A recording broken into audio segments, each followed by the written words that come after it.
आज बात करने वाले हैं कि एफसीआई के अंदर जो नोटिफिकेशन आई है आरटीआई लगा के कि जॉब निकलने वाली है और उसका कैसे सर्कुलर होने वाला है, उसके रिगार्डिंग इस पूरी वीडियो में बात करने वाले हैं। ठीक है, प्रॉपर्ली वीडियो के एंड तक बने रहना, क्योंकि इसके अंदर सारी चीजें हम डिस्कस करने वाले हैं। क्या एज है, क्या क्या पोस्ट है, क्या मतलब जितने भी स्ट्रक्चर है वो सारी इसके अंदर बात करने वाले हैं कि कितनी पोस्ट होने वाली है।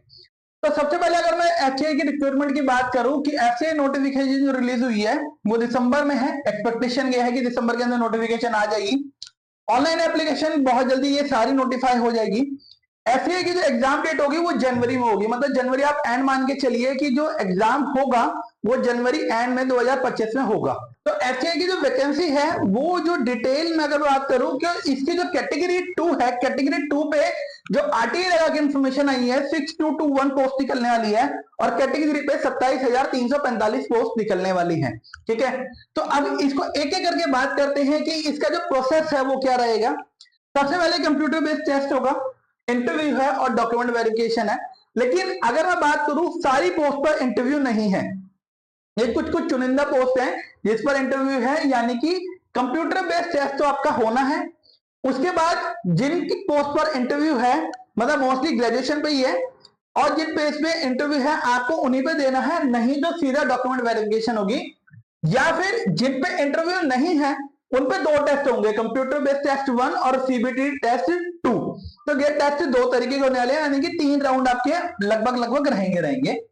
एज लिमिट की बात करें तो मैनेजर की जो है वो 28 ईयर है, हिंदी में 35 है, जूनियर इंजीनियर की 25 ईयर है, स्टेनो ग्रेड 2 के लिए 25 ईयर है, टाइपिस्ट की 25 ईयर है, हिंदी की जो हिंदी टाइपिस्ट है, वॉचमैन की 25 ईयर है, एससी असिस्टेंट की ग्रेड 3 के लिए 25 ईयर है और असिस्टेंट ग्रेड 3 जो हिंदी में 28 ईयर है। ओबीसी को 3 साल की रिलैक्सेशन रखी गई है और एससी एसटी को 5 साल की रिलैक्सेशन रखी गई है इस प्रॉपर्ली प्रोसेस के अंदर। ठीक है, जनरल कैटेगरी के लिए यही एज रहने वाली है। अगर एजुकेशन की बात करें जो एलिजिबिलिटी है मैनेजर के लिए यहाँ पर है graduation degree and the equivalent from the recognised university with the minimum 60% of marks. 55% उनके चल पाएंगे जो एससी एसटी है या फिर फिजिकल डिसेबल है। ठीक है, मैनेजर जो हिंदी में है मास्टर डिग्री होनी चाहिए फ्रॉम अ रिकॉग्नाइज्ड यूनिवर्सिटी, एक अच्छी यूनिवर्सिटी जो बेटर है, इक्विवेलेंट इन हिंदी और English as a subject is the degree level. उसके अंदर एक लैंग्वेज होनी चाहिए हिंदी या इंग्लिश आपकी उसके अंदर। जूनियर इंजीनियर की जो पोस्ट है वो ग्रेजुएशन रखा गया है या डिप्लोमा होना चाहिए सिविल इंजीनियरिंग में, इलेक्ट्रिकल इंजीनियरिंग में, मैकेनिकल इंजीनियरिंग में फ्रॉम अ रिकॉग्नाइज्ड यूनिवर्सिटी और 1 ईयर रिलेवेंट एक्सपीरियंस और साथ साथ 1 साल का एक्सपीरियंस उसके अंदर होना चाहिए जिस अकॉर्डिंगली आपकी डिग्री और डिप्लोमा है। स्टेनो ग्रेड 2 के अंदर graduation along with the O level certificate, O level यानी कि बेसिक लेवल का सर्टिफिकेट होना चाहिए डीओईसी से और स्पीड होनी चाहिए 40 वर्ड पर मिनट होनी चाहिए। ठीक है, 80 वर्ड मिनट इन टाइपिंग में होनी चाहिए शॉर्ट हैंड में रिस्पेक्टिवली और degree in the computer science. Computer science यानी कि जो कंप्यूटर साइंस की डिग्री है या कंप्यूटर एप्लीकेशन जो बीसीए की एप्लीकेशन होती है, मतलब बीसीए डिग्री जो होती है उसके अंदर की होनी चाहिए, वो बच्चे इसमें अप्लाई कर सकते हैं। जो टाइपिस्ट हिंदी के लिए अप्लाई करने जाते हैं उनके लिए ग्रेजुएशन होनी चाहिए, क्वालिफिकेशन और स्पीड इन 30 वर्ड पर मिनट हिंदी, मतलब उसकी जो टाइपिंग स्पीड होनी चाहिए हिंदी की वो 30 वर्ड पर मिनट होनी चाहिए। वॉचमैन 8 पास के लिए कोई भी आप बोर्ड से मतलब पास होना चाहिए जो मिनिमम 8 पे है। जैसे अगर मैं बात करूं वॉचमैन पे इंटरव्यू नहीं होगा, ठीक है ना, यहाँ पर सिर्फ टेस्ट होगा। एससीआई असिस्टेंट ग्रेड 3 के लिए BSc in agriculture from a recognised university. Assistant grade 3 के लिए ग्रेजुएशन होनी चाहिए degree discipline from the recognised university with the proficiency in the use of computer. और असिस्टेंट ग्रेड 3 के लिए बैचलर ऑफ द कॉमर्स यानी कि बीकॉम होनी चाहिए, रिकॉग्नाइज्ड यूनिवर्सिटी से होनी चाहिए, professional in the use of computer और कंप्यूटर यूज करना आना चाहिए। ठीक है, चलिए अब एग्जाम पैटर्न की अगर मैं बात करूं तो न्यूमेरिकल एबिलिटी यानी कि जो मैथ है 25 क्वेश्चन आने वाले हैं और 25 मार्क्स से होने वाले हैं, टाइम मिलेगा 15 मिनट। इंग्लिश लैंग्वेज जो है 25 क्वेश्चन है 25 मार्क्स है, इसके लिए 15 मिनट रहेगा। रीजनिंग जो है 25 मार्क्स की है, 25 क्वेश्चन 15 मिनट। और जनरल स्टडी यानी कि जीके यानी कि 25 25 और 15 मिनट। टोटल क्वेश्चन जो होने वाला है वो 100 क्वेश्चन होने वाले हैं, 100 मार्क्स से होने वाले हैं और जो टाइम रहेगा वो 60 मिनट का रहने वाला है जो बेसिक एग्जाम होगा।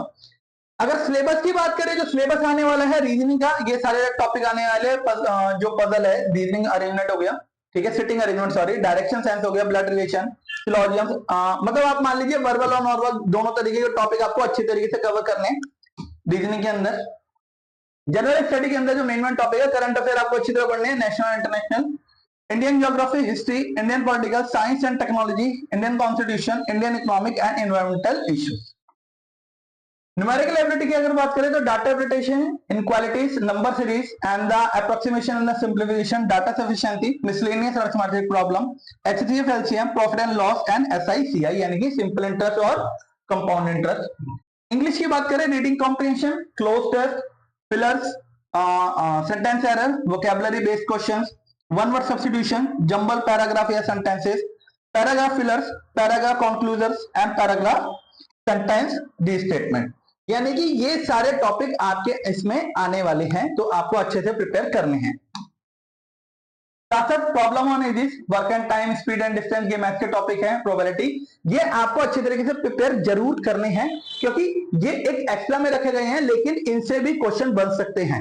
ठीक है, मेन जो टॉपिक है वो तो मैंने आपको बता दिया, लेकिन इनके साथ भी आपको ये सारी चीजें करनी है। तो ये इसके अंदर सारी पूरी इंफॉर्मेशन दी गई है। ठीक है, जैसे ही नोटिफिकेशन प्रॉपर्ली रिलीज हो जाती है ऑफिशियली तौर पर, तब इसकी एक और वीडियो हम बना देंगे, जिससे आपको प्रॉपर्ली इसकी पूरी और अच्छी तरीके से इसकी डीपली जानकारी मिल जाए। तो और अगर आपको कुछ इन्फॉर्मेशन चाहिए एफसीआई से रिलेटेड, तो आप कमेंट सेक्शन में कमेंट कर सकते हैं। होपफुली अगर सब कुछ अच्छा लगा हो तो आपको लाइक कर देना है, चैनल को सब्सक्राइब करके रखें कि आने वाली जितने भी गवर्नमेंट सेक्टर की जितने भी नोटिफिकेशन है वो आपको मिल पाए और आप अपने ड्रीम जॉब के लिए क्या हो पाए, कैपेबल हो पाए। Thank you so much.